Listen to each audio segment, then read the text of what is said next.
Kabar mengejutkan datang dari Syahnas Sadiqah, adik perempuan Raffi Ahmad.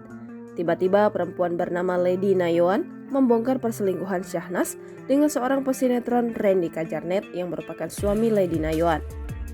Dalam unggahannya di Instagram, Lady Nayawan membongkar bukti chat mesra antara Syahnas dengan Randy. Dalam chat mesra itu, Randy dan Syahnas saling memanggil dengan panggilan sayang istriku dan suamiku.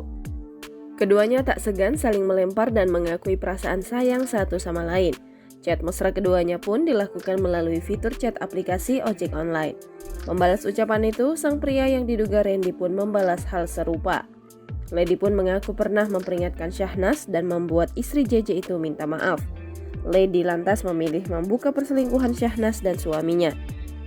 Hingga berita ini diturunkan belum ada konfirmasi dari pihak Syahnas maupun Randy. Lady lantas memilih membuka perselingkuhan Syahnas dan suaminya. Pantauan Tribun News pada Selasa 20 Juni 2023 malam, Syahnas tampak sudah membatasi kolom komentar Instagramnya. Adik Raffi Ahmad, Syahnas Sadiqah diduga selingkuh dengan aktor Randy Kajarnet. Jangan lupa subscribe, share, komen, dan like ya!